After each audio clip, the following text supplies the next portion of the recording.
నమస్తే welcome to business news. దేశీయ stock మార్కెట్లు లాభాల్లో కొనసాగుతున్నాయి. ఉదయం నుంచి సెన్సెక్స్ నిఫ్టీ లాభాల్లో ట్రేడ్ అవుతున్నాయి. M&M, BPCL, ONGC, power grid corp, coal India షేర్లు లాభాల్లో కొనసాగుతుండగా Axis bank, Apollo hospital, ITC, HUL షేర్లు నష్టాల్లో ట్రేడ్ అవుతున్నాయి. ఇవాల్టి మార్కెట్కి సంబంధించి అనాలిసిస్ అందించడానికి ప్రముఖ బిజినెస్ అనలిస్ట్ శేషు గారు మనతో పాటు జాయిన్ అవుతున్నారు. వారితో మాట్లాడదాం. శేషు గారు నమస్కారం అండి. నమస్తే. సరే ఏంటి ఇవాళ మార్కెట్ ని ఎట్లా విశ్లేషిస్తారు? లాభాల్లో కొనసాగుతా ఉంది, లాభాల్లోనే ప్రారంభమైంది. ఏ అంశాలు ఇవాళ మార్కెట్ ని ప్రభావితం చేస్తున్నాయి? అంటే మనకి గ్లోబల్ క్యూస్ పరంగా పెద్దగా మనకి నెగిటివ్ గా లేవు. సేమ్ అంటే మనకి లాస్ట్ ఒక 1 month గా ట్రెండ్ గాని గమనిస్తే మార్కెట్స్ ఒక రేంజ్ బౌండ్ లోనే, ఒక కన్సాలిడేషన్ లోనే ఉన్నాయని చెప్పొచ్చు. మనకి లాస్ట్ వీక్ ఏ విధంగా ఉందో ట్రెండ్ ఈ వీక్ కూడా సేమ్ అదే విధంగా ఉంది. సో నేను కూడా ఇదే ట్రెండ్ నెక్స్ట్ ఒక ఈ నెలంతా కూడా, అంటే ఈ ఫిబ్రవరి సిరీస్ అంతా కూడా కొనసాగే అవకాశం ఉంది. ఈ F&O క్లోజింగ్ వరకు కూడా మార్కెట్స్ ఇదే విధమైన ట్రెండ్ కొనసాగొచ్చు. మనకి 22,000 దగ్గరికి వచ్చినప్పుడల్లా కూడా కొంచెం నిఫ్టీకి ఒక సెల్లింగ్ గా మనం చూస్తున్నాం. అక్కడ ప్రాఫిట్ బుకింగ్ అనేది కనపడుతుంది. సో ఇప్పుడు కూడా అదే జరగవచ్చు. ఇక్కడ నుంచి ఒక 150-200 పాయింట్స్ నిఫ్టీ పెరిగితే అక్కడ నుంచి మళ్ళీ ఒక రియాక్షన్ అనేది రావచ్చు. ఇక క్లోజర్ గా 21,600 ఆ లెవెల్లో మనకి కొంత ఒక సపోర్ట్ అనేది ఉంది. ఓవరాల్ గా చెప్పాలి అంటే మార్కెట్స్ ఒక రేంజ్ బౌండ్ లో ఉండే అవకాశాలు నెక్స్ట్ ఒక అట్లీస్ట్ ఈ నెలంతా కూడా ఉండొచ్చు. ఇక స్టాక్ స్పెసిఫిక్ గా చూసుకుంటే మనకి కొన్ని స్టాక్స్ ఇప్పుడు మనకి ఈవెన్ PSC లో కూడా కొంత ప్రాఫిట్ బుకింగ్ అనేది కనపడుతుంది. ఈ రోజు విషయానికి వస్తే M&M ఒకటి ఈ రోజు టాప్ గెయినర్ గా నిఫ్టీలో మనం చూసాము. అదే విధంగా BPCL, HPCL ఈ రెండు కూడా, అంటే ఈ రోజు HPCL అంత లేదు కానీ బట్ BPCL మాత్రం 649 బాగా ఈ మధ్య కాలంలో ఆయిల్ మార్కెటింగ్ కంపెనీస్ బాగా పెరిగాయి. చాలా రోజుల తర్వాత మళ్ళీ HDFC బ్యాంక్ ఇప్పుడు ప్రస్తుతానికి డే హైస్ లో ట్రేడ్ అవుతుంది. ఓవరాల్ గా నేను కూడా క్లోజింగ్ కూడా ఇదే విధమైన రేంజ్ అంటే ఒక 40-50 పాయింట్స్ ప్లస్ లోనే క్లోజ్ అయ్యే అవకాశాలు ఉన్నాయండి. కాలర్ ఉన్నారు, శర్మ గారు కాల్ చేస్తున్నారు విజయవాడ నుంచి.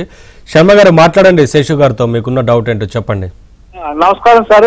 యాక్షన్ కన్స్ట్రక్షన్స్, సైట్ గోబైన్ ఈ రెండు 50 రూపాయలు హోల్డ్ చేస్తున్నాం సార్. అమ్ముకోవచ్చండి, ఇప్పుడు ప్రాఫిట్ బుక్ చేసుకోవచ్చా? యాక్షన్ కన్స్ట్రక్షన్ 50 రూపాయలు కొన్నారా అండి? అవునండి. కంగ్రాట్స్ అండి. ఫస్ట్ థింగ్ 50 రూపాయలు కొన్నాం కాదు, ఇన్ని రోజులు ఉంచారు. సో కొనడం కన్నా ఇన్ని రోజులు మీరు హోల్డ్ చేయడం అనేది చాలా చాలా మంది ఏం చేస్తారంటే ప్రాఫిట్ వస్తే బుక్ చేసుకోవడము,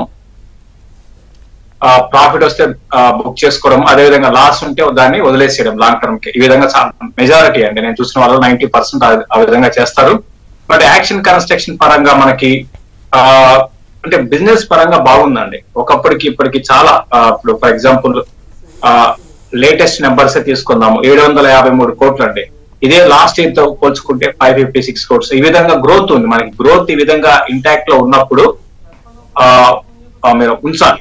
ఎప్పుడు కూడా ఏంటంటే మీరు రైట్ టైంలో కొన్నారు. ఫస్ట్ పాయింట్ ఏంటంటే స్టార్టింగ్ ఎర్లీ స్టేజ్ లో కొన్నారు. దీన్ని కూడా మనం 2017 లో 45-46 దగ్గర, అప్పుడు పాత వాళ్ళకి తెలిసి ఉంటుంది, చాలా స్ట్రాంగ్ చెప్పాం. దీని తర్వాత మేము కోవిడ్ టైంలో కూడా 100 రూపీస్ ఉన్నప్పుడు చెప్పాం. ఓవరాల్ ఇన్ఫ్రా బాగుంటే, automatic infra and construction fields బాగుంటే ఈ కంపెనీ బాగుండే అవకాశాలు ఉన్నాయండి. రీసెంట్ గా మీరు ఇంకో గమనించాల్సింది ఏంటంటే, ఒకప్పుడు దీంట్లో FIs కానీ డొమెస్టిక్ ఫండ్స్ కానీ కంప్లీట్ గా అసలు హోల్డింగ్స్ లేవు.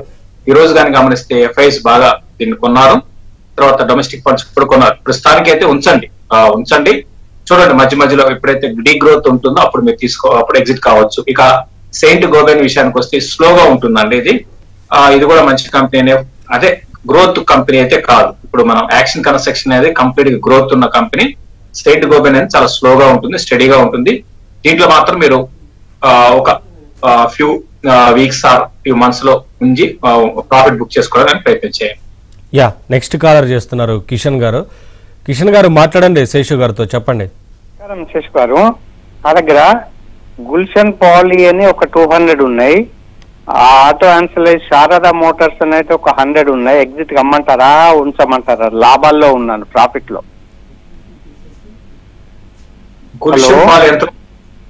చెప్పండి. అదే సార్ ప్రాఫిట్ లో ఉన్నాను, ఉంచుకోమంటారా ఎగ్జిట్ కమ్మంటారా? ఎంతలో ఉన్నాయండి గుల్షన్ పాలి? గుల్షన్ పాలి తక్కువనే సార్, 25 రూపాయలలో తీసుకున్నాను. వెరీ గుడ్ అండి. గుల్షన్ పాలి పరంగా ప్రస్తుతానికి మార్జిన్స్ కొంచెం ప్రాబ్లం అండి గుల్షన్ పాలిలో. అంతకు మించి నెగటివ్స్ పెద్దగా వెళ్ళలేదు, అంటే రెవెన్యూస్ పరంగా బాగానే ఉన్నాయి. మార్జిన్స్ ఇంప్రూవ్ చేసుకుంటే చాలు ఈ కంపెనీకి. బట్ ప్రస్తుతానికి దీన్ని మీరు హోల్డ్ చేసి గుల్షన్ పాలిలో మాత్రం ప్రాఫిట్ బుక్ చేసుకోండి. ఎప్పుడు ప్రాఫిట్ బుక్ చేసుకోవాలి అంటే ఇప్పటికి ఈ రోజు అవసరం లేదు. మీరు కొంచెం ఒక 1.5 month 2 months లో మీరు గుల్షన్ పాలిలో ప్రాఫిట్ బుక్ చేసుకోవడానికి ప్రయత్నించండి. ఓవరాల్ గా ప్రాఫిట్ అయితే బుక్ చేసుకోండి గుల్షన్ పాలి విషయానికి వస్తే.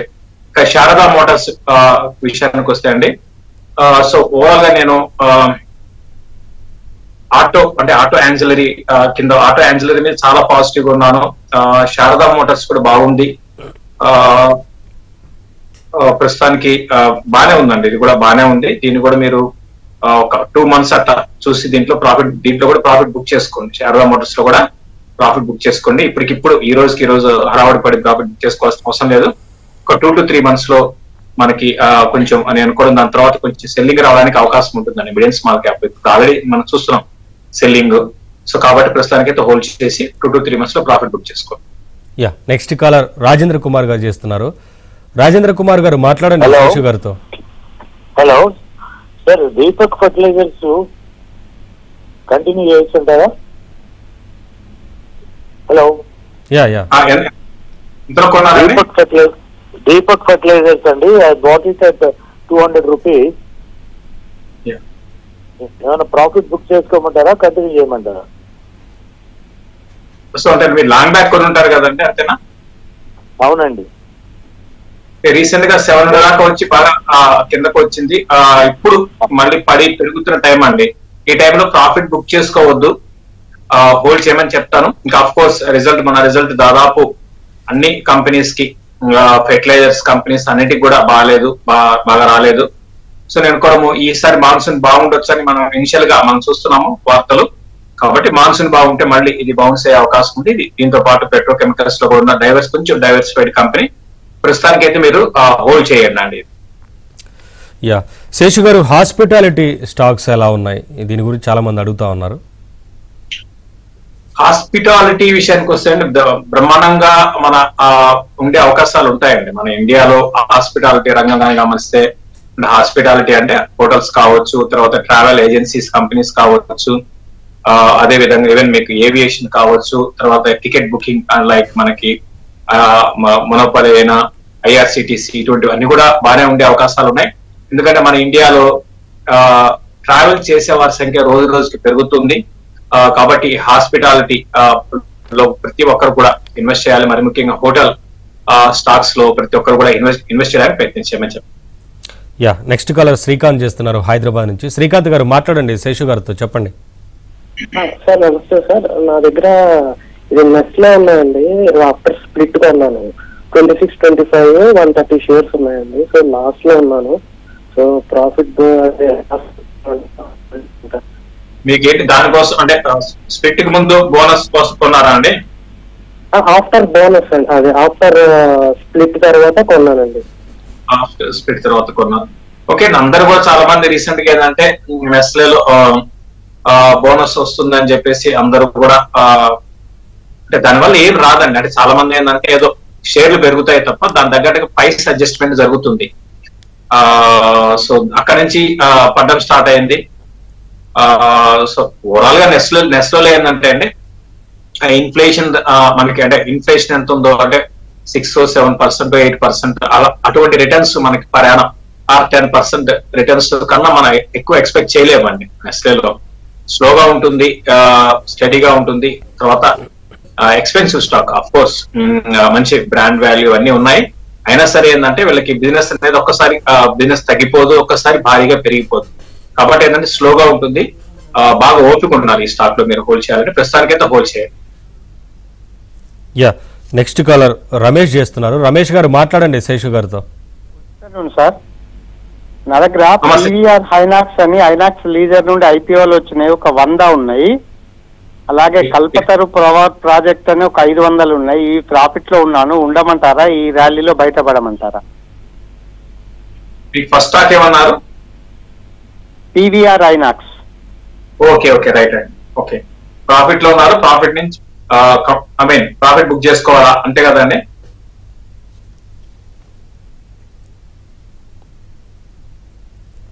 ఓకే అండి.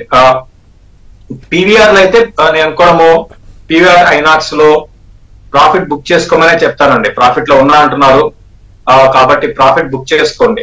ప్రస్తుతం నేను అనుకోవడము ఈ స్టాక్ లో ఆల్రెడీ ఒక మంచి డౌన్ చాలా షార్ప్ గా పడిందండి. స్టాక్ రీసెంట్ గా చాలా షార్ప్ గా మనకి డిప్ చూసాము కాబట్టి ఇంకా మనకి కొంచెం పెరిగితే అమ్ముదాం అట్లా కాకుండా కొంచెం చిన్న బౌన్స్ రావచ్చు ఇక్కడ నుంచి. వచ్చినప్పుడు పీవీఆర్ లో మీరు ప్రాఫిట్ బుక్ చేసుకోండి. తర్వాత ఇంకో స్టాక్ ఏమన్నారండి? కాల్ కట్ అయినట్లుంది శేషు గారు. కల్పతరు. ఓకే, కల్పతరు పవర్ మీద నేను పాజిటివ్ గా ఉన్నాను. లాంగ్ టర్మ్ ఉద్దేశం ఉంటే డెఫినెట్ గా కల్పతరు ప్రాజెక్ట్స్, ఇంతకుముందు పవర్ అనేది ఇప్పుడు పేరు కల్పతరు ప్రాజెక్ట్స్ ఇంటర్నేషనల్ పేరు మార్చడం జరిగింది. మంచి కంపెనీ అనేది ఫండమెంటల్ గా బానే ఉంది. రీసెంట్ గా ఇది షార్ప్ గా పెరిగింది. ఇప్పుడు మనం డిస్కస్ చేసుకున్న అన్ని స్టాక్స్ షార్ప్ గా పడ్డాయి. బట్ ఈ ఒక్క స్టాక్ మాత్రం జస్ట్ లాస్ట్ ఒక 2 to 3 months లో బాగా పెరిగిన స్టాక్ అయినా సరే స్టిల్ ఇంకా మనకి పొటెన్షియల్ ఉంది. పెరిగినా కూడా ఇంకా పొటెన్షియల్ ఉంది కాబట్టి ఇన్వెస్ట్మెంట్ పరంగా మీరు దీన్ని కంటిన్యూ చేసుకో. నెక్స్ట్ కాలర్ శ్రీనివాస్ చేస్తున్నారు ఒంగోలు నుంచి. శ్రీనివాస్ గారు మాట్లాడండి శేషు గారితో. సార్ నమస్కారం సార్, శేషు సార్ గారికి. సార్ మీ గుండా మేము మంచి లాభాలు తీసుకున్నాం సార్, గ్రావిటాలో కానీ ఇలాంటి వాటిలలో. సార్ కెమికల్ స్టాక్స్ లో ఇన్వెస్ట్మెంట్ చేయాలంటే ఏ స్టాక్స్ తీసుకోవచ్చు? ఒక 2 స్టాక్స్ చెప్పాల్సిందిగా కోరుతున్నాం సార్. మినిమం 10-15 years కి సార్.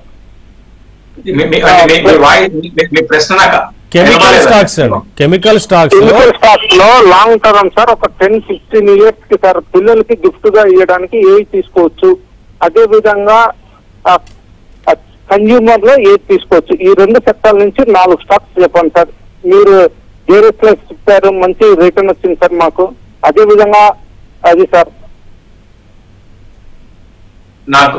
నాకు ఏ సెక్టర్ ప్రశ్న సరిగా శేషు గారు కెమికల్ స్టాక్స్ లో 10 to 15 years chemical stocks. Okay, chemical stocks. Okay, chemical అంటే ఒకటే అండి. మీరు 10 to 15 years అంటున్నారు, మీరు కెమికల్ స్టాక్స్ వెళ్తా అంటున్నారు. కెమికల్ అనేది కెమికల్ లో మళ్ళీ రకరకాల ఉంటాయండి. సో కాంప్లెక్స్ ఉన్న సబ్జెక్ట్ అది. సో అంత కాంప్లెక్స్ ఉన్న సబ్జెక్ట్ లో ఎప్పుడు అంటే ఎవరు ఊహించని పరిణామాలు జరుగుతూ ఉంటాయి. సడన్ గా ఒక కెమికల్ కంపెనీకో డిమాండ్ పెరగొచ్చు, ఆ డిమాండ్ తగ్గొచ్చు. కాబట్టి మీరు ఒక 10 years ఉద్దేశం ఉంటే ఇటువంటి సెక్టర్ ని అవాయిడ్ చేయాలండి.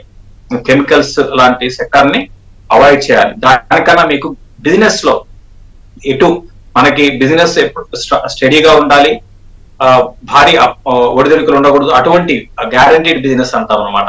అటువంటి వాటిలో మీరు ఉండగలిగితే మంచి రిటర్న్స్ వస్తాయి. ఎందుకు ఇంత మీరు కాంప్లెక్స్ గా ఆలోచించాల్సిన అవసరం లేదండి. సింపుల్ గా హాస్పిటల్స్ తీసుకోండి. ఆ హాస్పిటల్స్ ఎప్పుడే హోటల్ ఇండస్ట్రీ అనుకున్నాము, అదేవిధంగా హెల్త్ కేర్ లో ఫార్మా తీసుకోండి.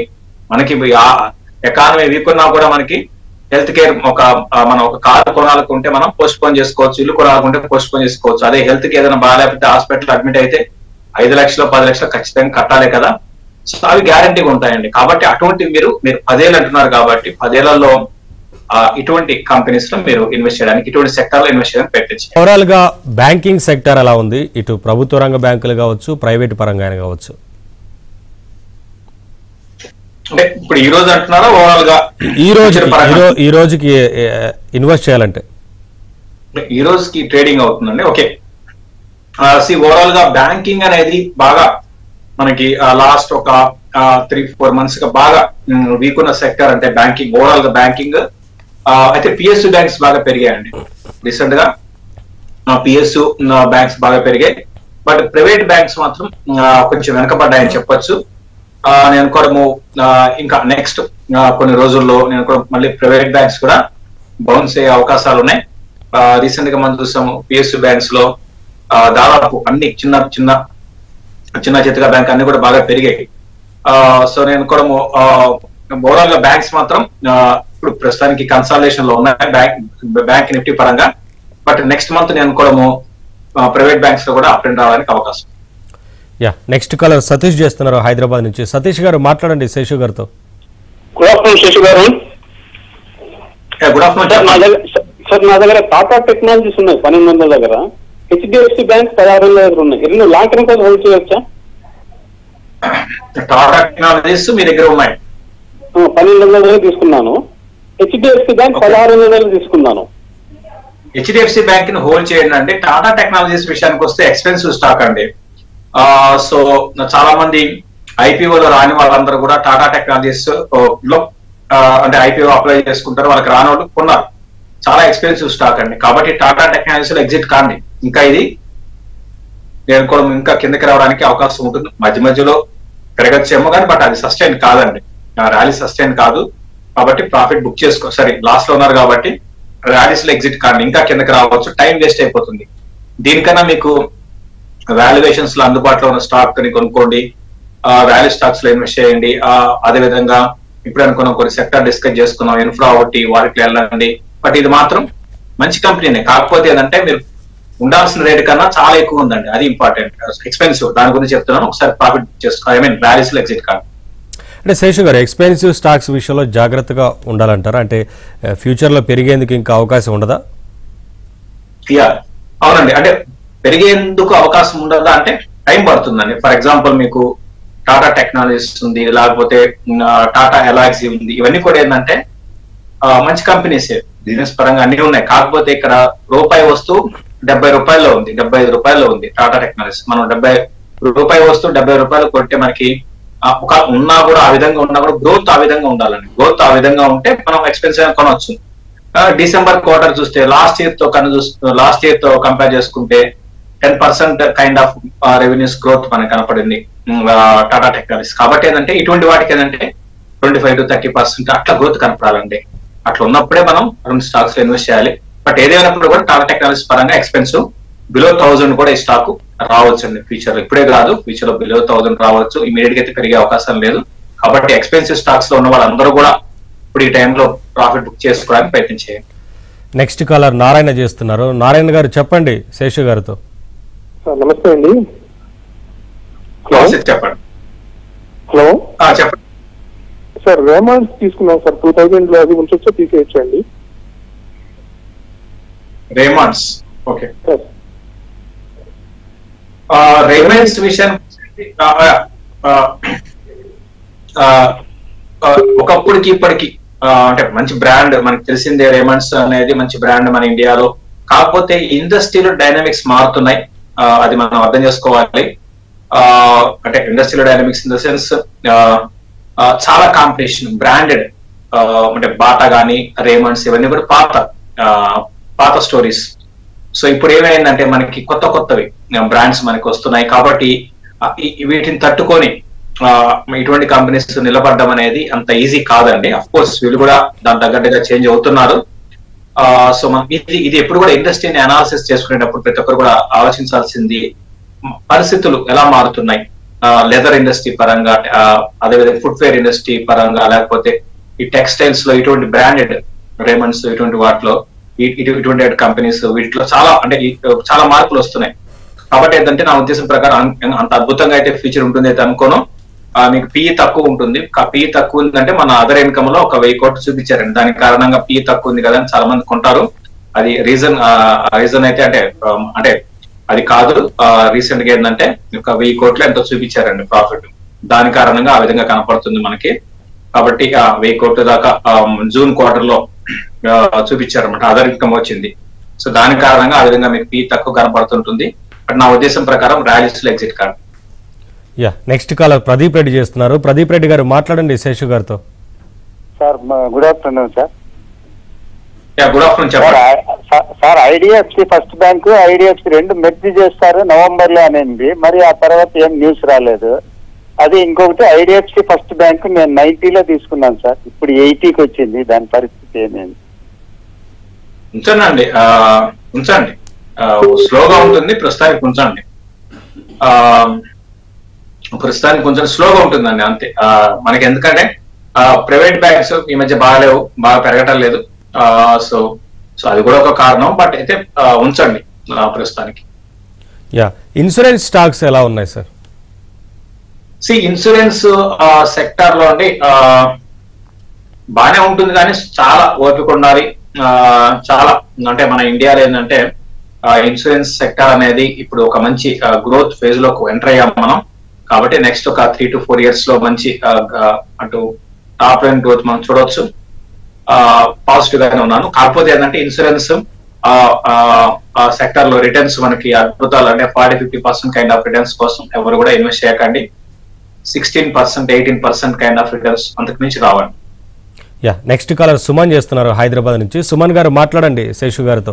నమస్తే సార్, నేను పేటిఎం ఐపీఓ టైంలో ఇన్వెస్ట్ చేశాను. సో ఇప్పుడు మార్కెట్ మొత్తం డౌన్ అయిపోయింది, కనీసం 50% కూడా రాలేదు ప్రాఫిట్. సెల్ చేద్దామన్నా, అంటే ఇప్పుడు సెల్ చేయమంటారా లేకపోతే అలాగే వదిలేసుకోమంటారా?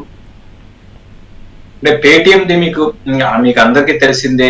పేటిఎం అటు ఆర్బీఐ నుంచి వస్తున్న ఆర్బీఐ నామ్స్ ప్రకారం వీళ్ళు నడుచుకోలేని విషయాలు మీకు అందరికి తెలిసిందే అండి. సో న్యూస్ ని మీరు ఎప్పటికప్పుడు ట్రాక్ చేయండి. సో అంటే దీనికి ఎగ్జాక్ట్ గా మనం ఇటువంటి వాటికి అంటే ఒక న్యూస్ మీద ఆధారపడి, ఆ న్యూస్ ఏంటి అంటే ఓవరాల్ గా కంపెనీ భవిష్యత్తునే మనకి మార్చేసే న్యూస్ అన్నమాట రీసెంట్ గా వచ్చింది. కాబట్టి ప్రస్తుతానికి ఉంచండి, ఎగ్జిట్ కమ్మని చెప్పను. ఎందుకంటే మళ్ళీ కంపెనీ వాళ్ళు మళ్ళీ ఆర్బీఐకి ఏదైతే చెప్పిందో దాన్ని ఫాలో అవుతూ సో ఇవన్నీ కూడా ఎట్లా ఉంటాయంటే అండి, మళ్ళీ రిపీటెడ్ మిస్టేక్స్ చేయకుండా ఉంటే మంచిదండి. ఇప్పుడు కూడా ఏంటంటే ఒక తప్పు చేసామంటే అది ఈ రోజు కాకపోయినా రేపైనా బయటపడుతుంది. బట్ వీళ్ళు పెద్ద కంపెనీ అయినా సరే, అంటే ఇదని కాదు చాలా ఉన్నాయండి బయటపడింది మనకి. సో చిన్న లొసుకులు ఉంటాయి, దాంట్లో ఉంటాయి. బట్ అది మరీ పెద్దవి చేయకుండా ఒక ప్రొఫెషనల్ కంపెనీగా ఉండాలి అంటే మాత్రం మన ఇండియాలో ఏంటంటే కార్పొరేట్ గవర్నెన్స్ చాలా కంపెనీస్ లో చాలా ప్రాబ్లం. అదే వేరే కంట్రీస్ లో ఫర్ ఎగ్జాంపుల్ యుఎస్ లో చూసుకుంటే మీకు ఎవరన్నా ఏదన్నా చిన్న తప్పు చేస్తే ఆ కంపెనీని దాదాపు పనిష్ చేసేస్తారండి మేనేజ్మెంట్ ఎంతటి వాళ్ళైనా సరే. ఇప్పుడు మన ఇండియాలో ఈవెన్ ఇండెక్స్ స్టాక్స్ లో కొన్ని ఉన్నాయి, పేరు చెప్పాల్సిన అవసరం లేదు. వాటిలో ఎన్నో ఘోరాలు జరుగుతున్నాయి, వాటిని పట్టించుకోవటం లేదు. కాబట్టి ఏంటంటే ఇవన్నీ జరుగుతూ ఉంటాయి. బట్ ఏదైనప్పుడు కూడా మీకు బ్యాడ్ లక్ అండి. ప్రస్తుతానికి అయితే మీరు హోల్డ్ చేయండి, పరిస్థితిని చూడండి.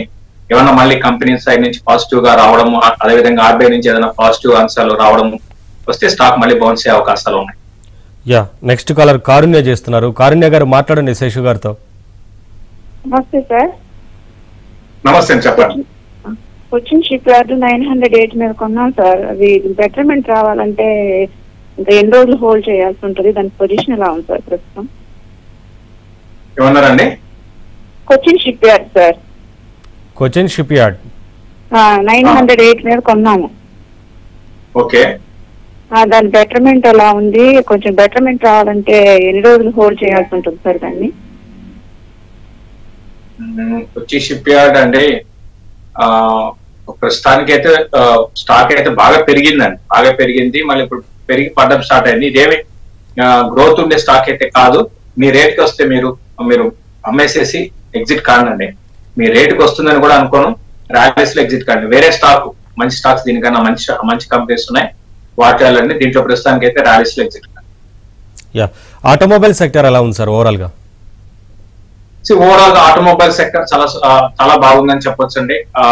సెక్టర్ పరంగా భారీగా మనకి అంటే మనకి చూస్తున్నాము, మన సేల్స్ పరంగా మన ప్రతి నెల కూడా మనకి పెరగడం చూస్తున్నాము. కాబట్టి ఓవరాల్ గా ఆటోమొబైల్ సెక్టర్ మీద పాజిటివ్ గా ఉన్నాను. ఇన్వెస్ట్మెంట్ పరంగా అయితే మెయిన్ పెద్ద కంపెనీస్ కన్నా ఆటో యాన్సిలరీ కంపెనీస్ వైపు దృష్టి సాగించడం మంచిది. నెక్స్ట్ కాలర్ ప్రసాద్ చేస్తున్నారు. ప్రసాద్ గారు మాట్లాడండి శేషు గారితో. Sir good afternoon sir. Good afternoon, చెప్పండి sir. Nippon India small cap గానీ క్వాంటా ఇన్ఫ్రాస్ట్రక్చర్ గానీ రెండు పేరు తీసుకోవచ్చు sir. Nippon India small cap and Quanta. ఇంకోటి ఏమన్నారు? Quanta sir, Quanta. ఓకే అండి, మీరు Nippon India small cap thematic fund లో ఇన్వెస్ట్ చేయాలనుకుంటారండి? ఓవరాల్ గా ఓకే, సో ఓవరాల్ గా ఎలా ఉంటాయంటే అండి, మ్యూచువల్ ఫండ్స్ అన్ని కూడా మార్కెట్ మీద ఆధారపడి ఉంటాయి. సో మార్కెట్లు పెరుగుతూ ఉంటాయి, డెఫినెట్ గా అన్ని మ్యూచువల్ ఫండ్స్ కూడా రిటర్న్స్ బాగానే ఉంటాయి. ఒకదానికి ఇదే నిప్పాన్ ఇండియా వాళ్ళది ఉంది, లేకపోతే ఇంకొక హెచ్డిఎఫ్సి లేకపోతే ఇంకోటి ఫండ్ ఉంటుంది సేమ్ ఇదే స్మాల్ క్యాప్. దానికి దీనికి పెద్ద డిఫరెన్స్ ఉన్నది, 1% 1.5% ఉంటుందండి, అంతకు మించి పెద్దగా ఉండదు. అంటే సేమ్ థీమాటిక్ లో సేమ్ థీమ్ లో తీసుకుంటే మీరు చేయొచ్చు. కాకపోతే మీరు ఎస్ఐపి లేకపోతే ఒకసారి ఎస్ఐపి చేయండి, ఏదైనా కూడా మ్యూచువల్ ఫండ్ లో ఎస్ఐపి చేసుకోండి. శేషు గారు, ఓవరాల్ గా ఇన్ఫ్రాస్ట్రక్చర్ ఎలా ఉంది? ఇన్ఫ్రా మీద చాలా నేను బులిష్ ఉన్నాను. భవిష్యత్ అంతా కూడా మన ఇండియాలో చాలా పెద్ద ఎత్తున మార్పులు రానున్నాయి. గవర్నమెంట్ అనేది ఎక్కువ స్పెండ్ చేయడం ఇన్ఫ్రా వైపు స్పెండ్ చేస్తుంది, కాబట్టి ఇన్ఫ్రాలో మంచి భవిష్యత్తు అయితే నాకు కనపడుతుంది. డెఫినెట్ గా ప్రతి ఒక్కరు కూడా ఒక 5 ఏళ్ళు 10 ఏళ్ళు ఉద్దేశం ఉంటే ఇన్ఫ్రా స్టాక్స్ వైపు